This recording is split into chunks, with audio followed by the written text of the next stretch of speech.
The idea that the free market will always give us better stuff. No. If bad people, they just want better pornography and better drugs, the free market will deliver that.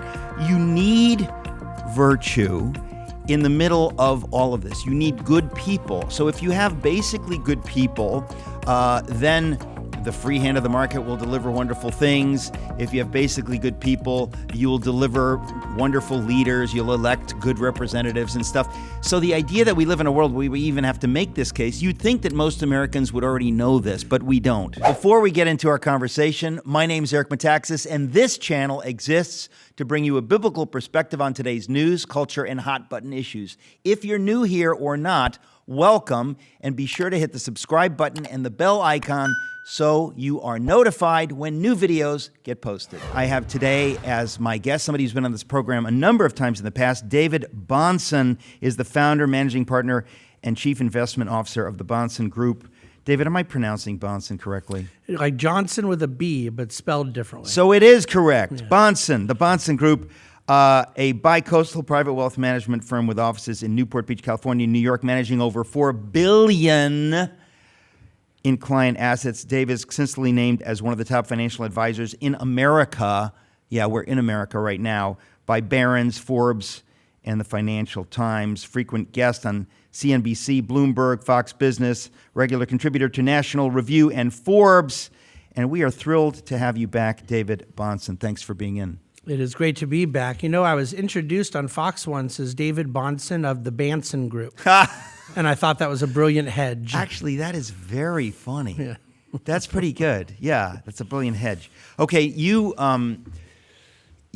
have a book out that came out about a year ago called "There's No Free Lunch."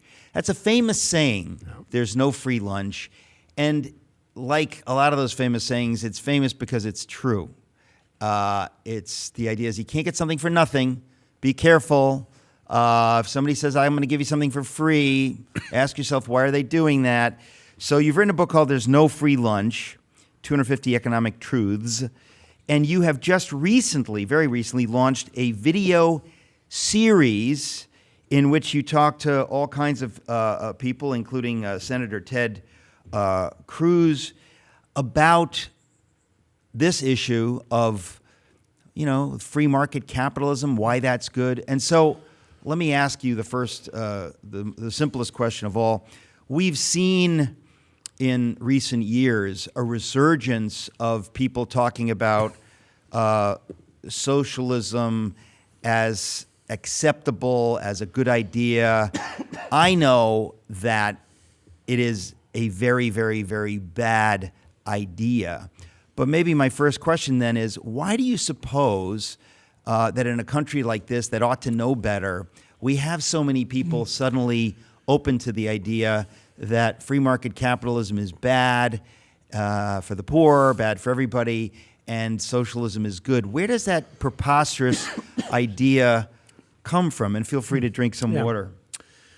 I think that it's the reason I wrote the book, that idea comes from a lack of first principles and first things underlying our defense of free markets.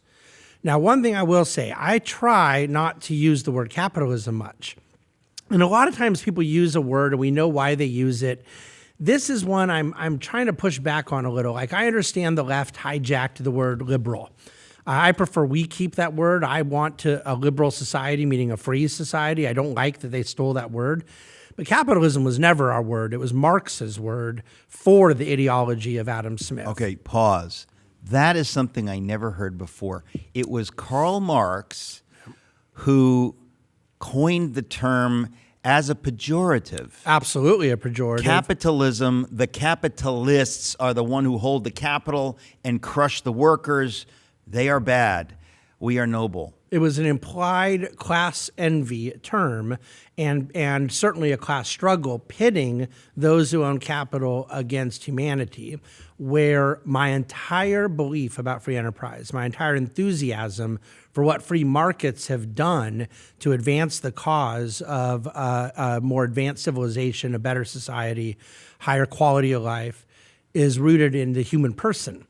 So what we do when we use the word capitalism is, I think, sometimes sort of concede a point that what I believe capital is an important tool, let's call it a means, but it's not the end. Capital accumulation is a means to an end, and the end is this cause of a human flourishing, a shalom, a better life. I'm all for all those things. The term capitalism is a bit restrictive in my mind. So what's the term that you use? Free enterprise. Okay. The free society. I love Father Sirico at the Acton Institute refers to the free and virtuous society. That's the struggle we're in right now, is those who believe freedom and virtue are in a tension, which I believe they are, but then I want to hold them in tension. I want to celebrate the tension because I know that you cannot have one without the other. Now, you wrote a book in a similar theme, more tied to the political reality, cultural reality our founding fathers talked about, if you can keep it. But here's the thing, when it comes to markets, when it comes to a defense, a freedom of exchange, people trying to have a more prosperous life, I believe that freedom and virtue are pro-cyclical. Right now, we're running into people on the left and even some now on this quote unquote new right that believe, no, we have to have less freedom to get more virtue. And of course, there's always been this Ayn Randian camp or more a secular camp that says virtue is less important and let's have more freedom. I think it's both and always and forever. Listen, I agree almost violently.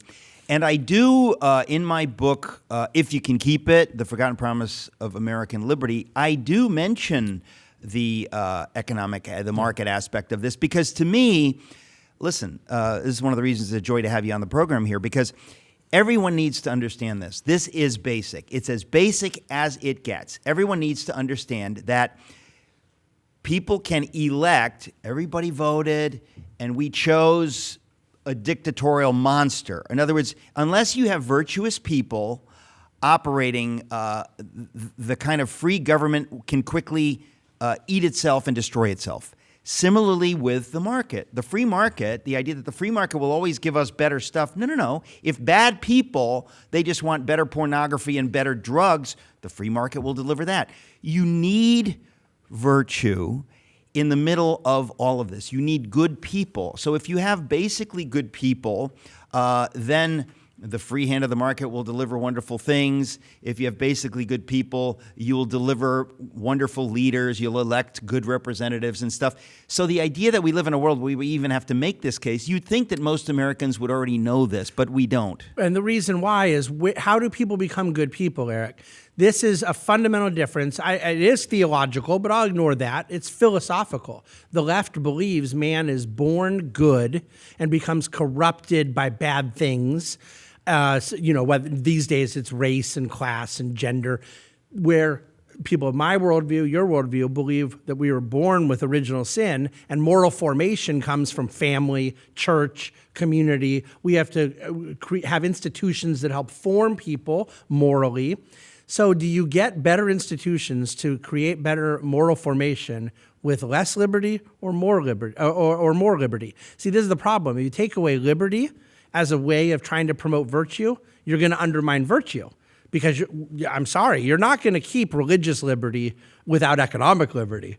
Americans really need to understand this because if you don't understand this, you can't really have a culture where you have a free market flourishing and virtue encouraged. That won't happen unless most American citizens buy into this. Yeah.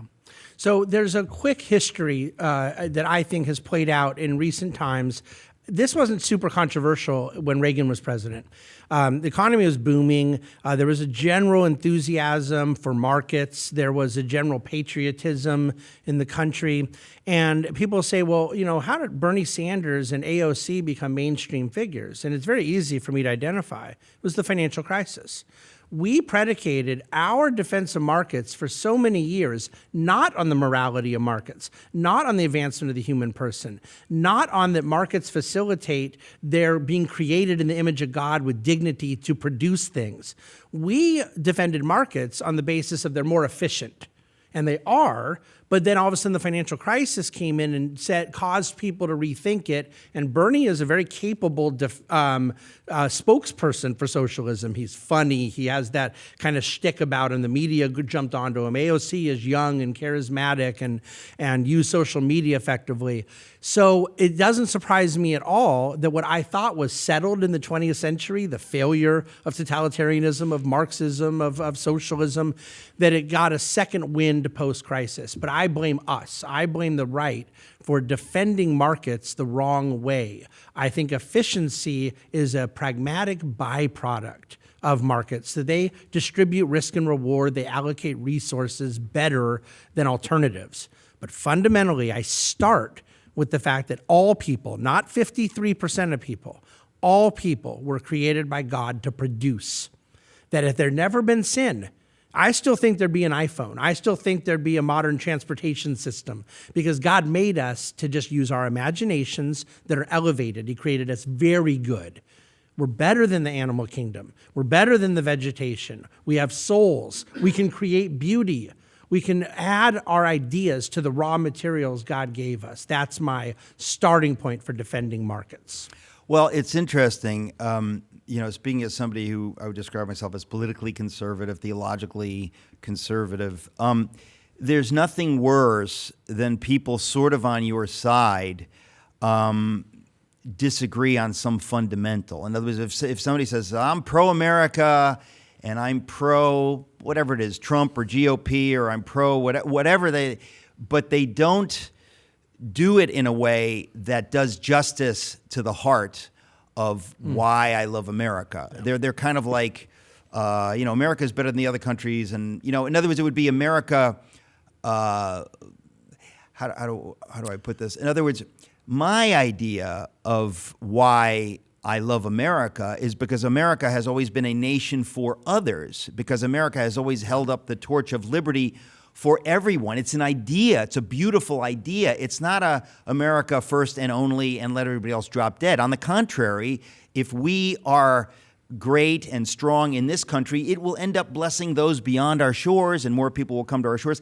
Exactly the same thing when you're talking about the free market. The free market is not well represented by people like Gordon Gekko who just say greed is good. No. That's a lie and a distortion. It is a mischaracterization as fundamental as it gets. But those bad ideas bleed into the culture and become part of how folks like Bernie and AOC demonize people who are talking about the free market. And pretend you're in your 20s over the last decade and now in your young 30s, and your experience as a young adult is going off to college and taking on $300,000 of student debt, getting out of college and getting a job that most of your friends who didn't go to college could also get. When you started, young adult life, your parents were about to lose their home in a housing crisis. Now, 15 years later, you have a good job and you can't afford to buy a home. So from student debt to housing to a lot of these things, it's easy to play into this feeling that the markets aren't working, systems rigged. Now, of course, I can easily walk through a young person in good faith and explain how every one of those things are not market's faults and are government fault, are intervention in the market fault.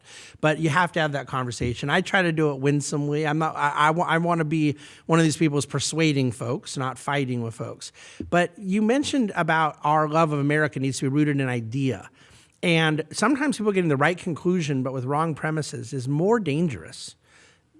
Look, do you want to defend marriage apart from it being a commitment? I don't. Do you want to defend America apart from being this idea about liberty and so forth that we know the unique governed by the people principles of our country? When we defend markets as more people will get richer, we do not do justice to the full-orbed reality of markets. Right. A market is just two people in a free exchange, and I always try to reduce things. I do this in the book. I do it in the video series. Two people on a desert island. And really, nothing works if it doesn't work with two people on a desert island. And that's, to me, what we're trying to do. Allocate scarce resources. God made the world a certain way. Markets are the right way for us to freely administer and ultimately cultivate our gifts for the advancement of humanity. Well, again, it gets down to, we talk about virtue. We all saw this happen in the 90s when people who misunderstood this issue, the issue of liberty, the issue of virtue, the issue of markets, whatever, they said, oh, China's opening up, and if they have a free market, that will instantly lead to virtue and to liberty. And you think, well, no. There's this thing called sin and greed, and free markets don't automatically lead, and this is what I guess libertarians and Randians seem to think, that free markets are like a magic thing that leads to everything good. And you realize, no. If you do not have virtue at the heart of it, then that simply won't happen. And we've seen, I see the naivete in the 90s on what I would call the liberal side. They had naivete about the evil of the Communist Party in China. Very naive. They were naive about the Soviet Union.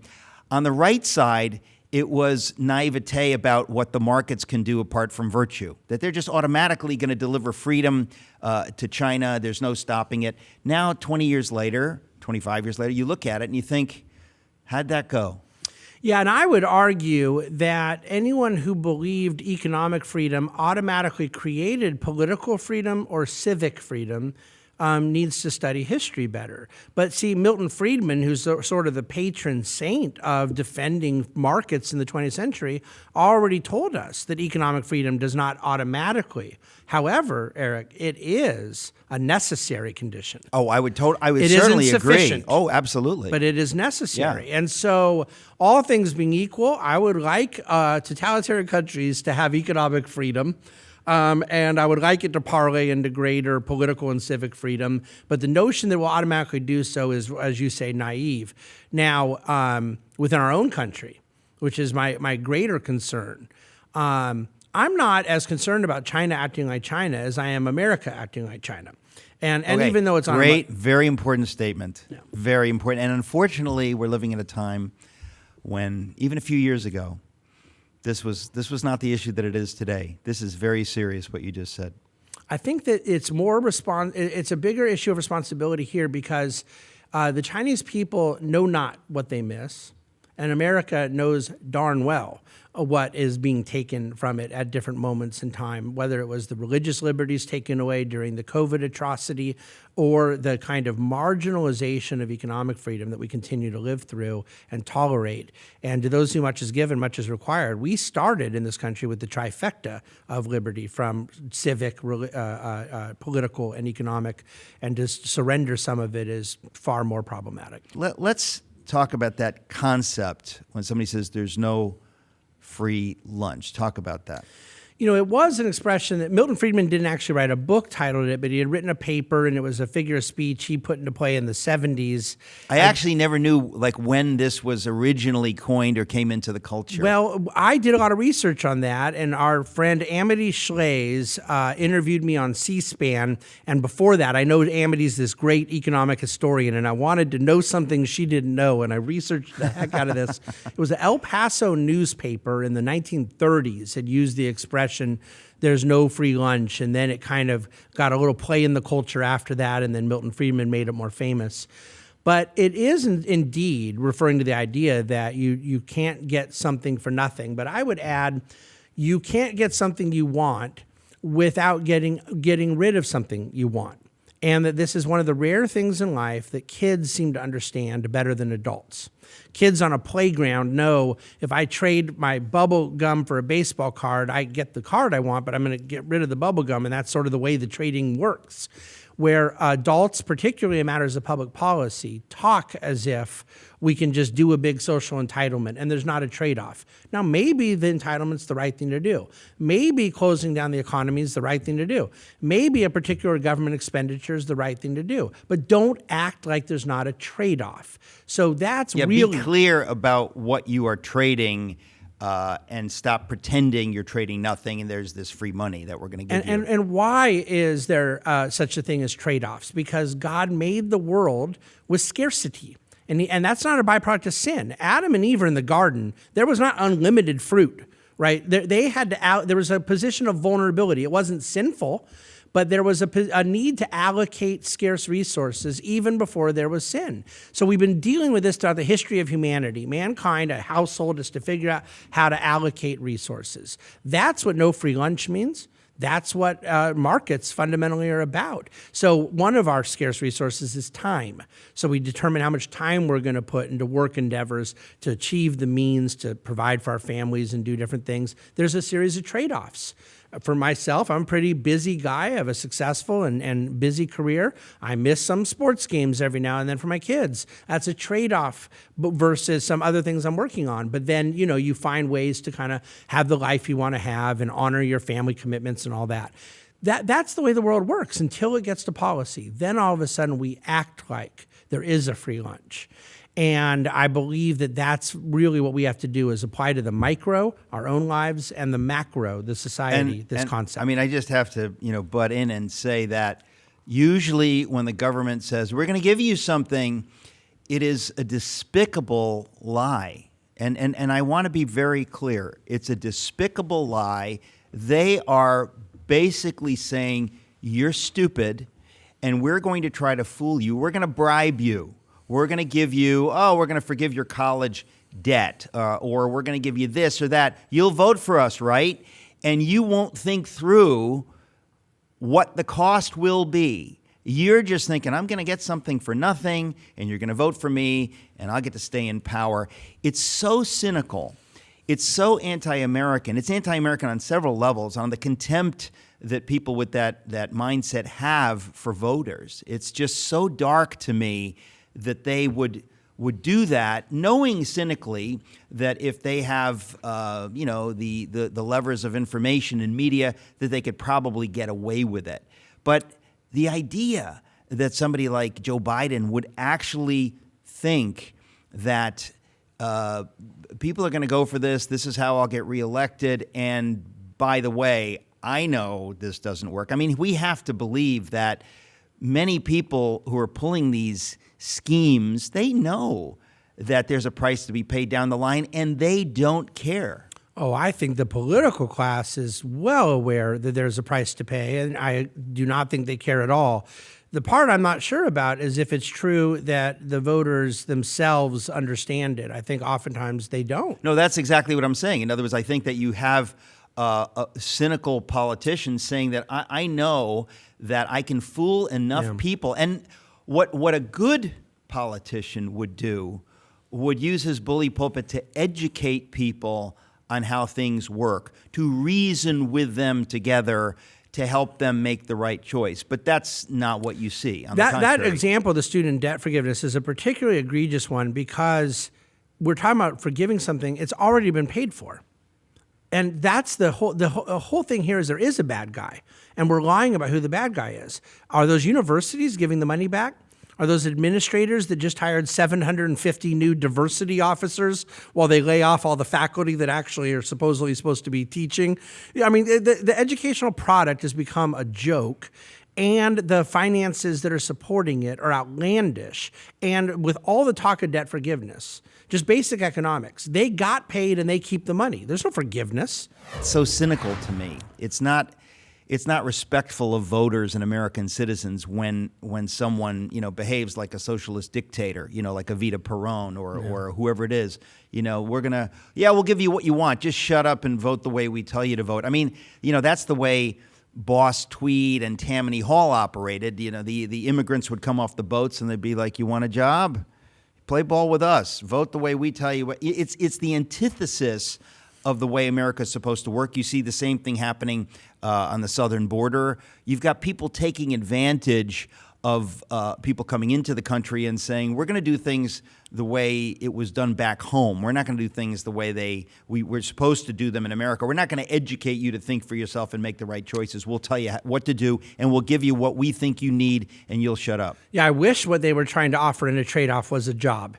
Because I don't think that's it would be graft. It'd be a fake. It's a fake job. It's like a mafia job. You're going to sit there and do what you're told. I think these days they're actually willing to just flat out say what we're going to trade for you is just unlimited government support without even the pretense of a job.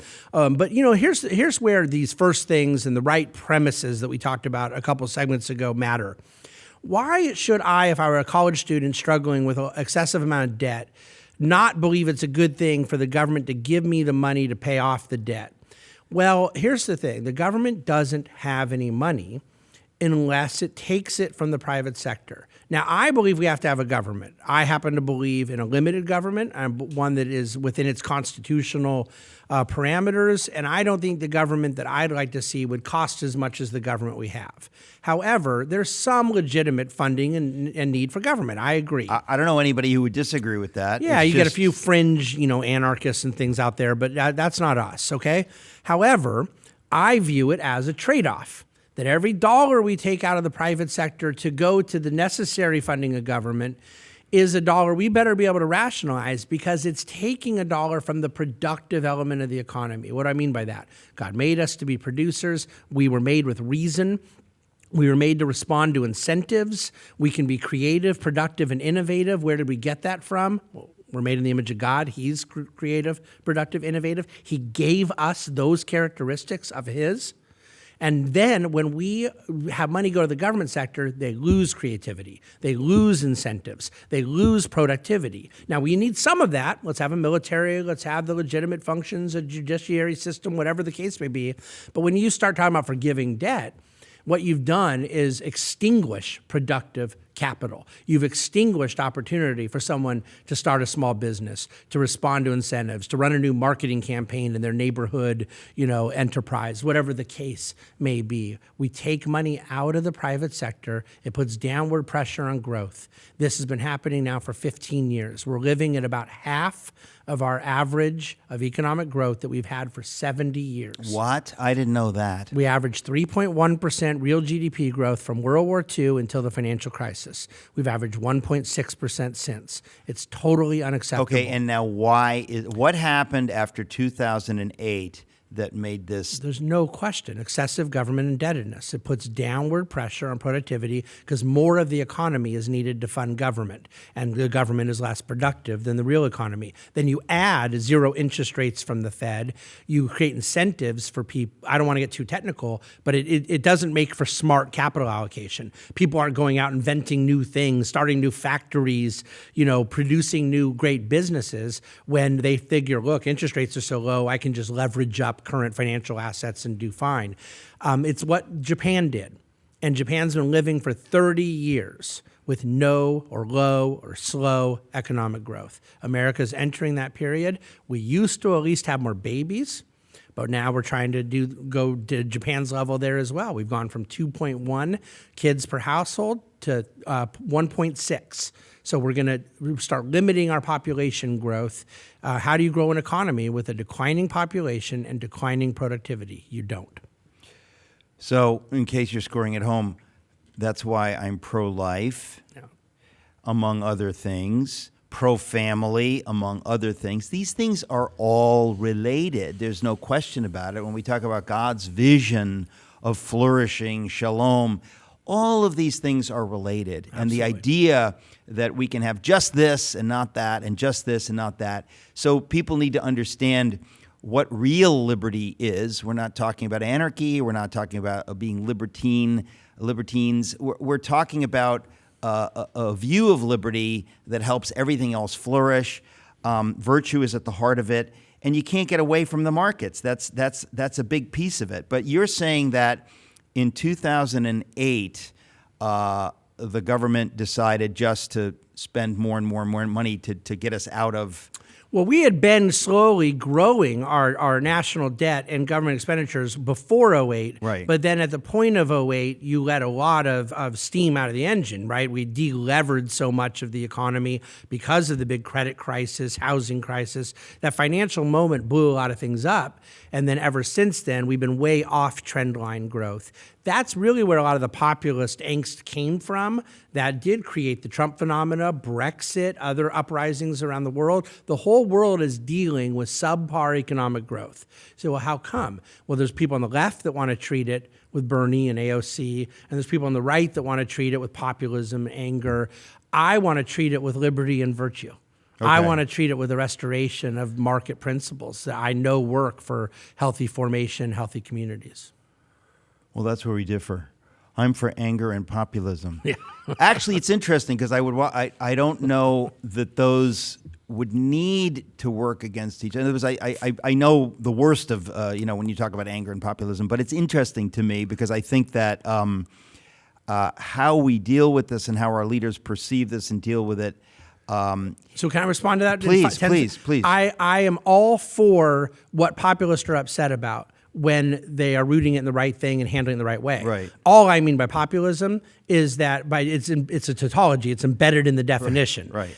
If if we're supposed to change policy because someone's upset, I disagree. Correct. Let's go back to where you were just talking about what you would propose in a sense as answers to where we are right now, policies. What are some of those things when you say, if I could influence our leaders to help fix things? Yeah, so there's a lot of things I want to do to influence the leaders. I will say, if I could, I'd rather be doing things like writing the book and being on your show and having an influence of what I do with my financial influence on the culture. Starting schools, getting people to understand first principles about economics is going to carry more cultural weight than a congressional race here. And the political side to me needs to follow the cultural, but that's a cliche these days. A lot of people believe that. What's it really mean? On the policy front, look, I think a lot of our elected class people would be stunned if they knew how uninformed they were about basic first principles like we're talking about today. They may go vote all the time the right way about markets, but they don't understand markets. They don't understand the kind of foundation of human liberty and things like that. I don't think we're going to get the policies right till we get the foundations right, but along the way, the easiest thing to start to restore some productivity of the economy is for government to quit spending so much money. And people say, okay, well then we got to go, shut down government, or we got to fight with the politicians on debt and so forth. One thing that people could quit doing is demanding the government spend so much money. Because you find that 90% of people say government spends too much money, and 7% of people actually have something specific they want government to cut. Department of Education. I would like to start there. I'd like to defund the FBI. Okay, but put that on not the bill. Police. Though. You wanted to defund Department of Education. Yeah. I don't think there should have ever been a federal Department of Education. There shouldn't have been. Now, if we go to our local districts, communities, put it on the ballot. Yeah. Do you believe that the people will vote to get rid of the Department of Education? Because they don't understand what we're talking about. Exactly.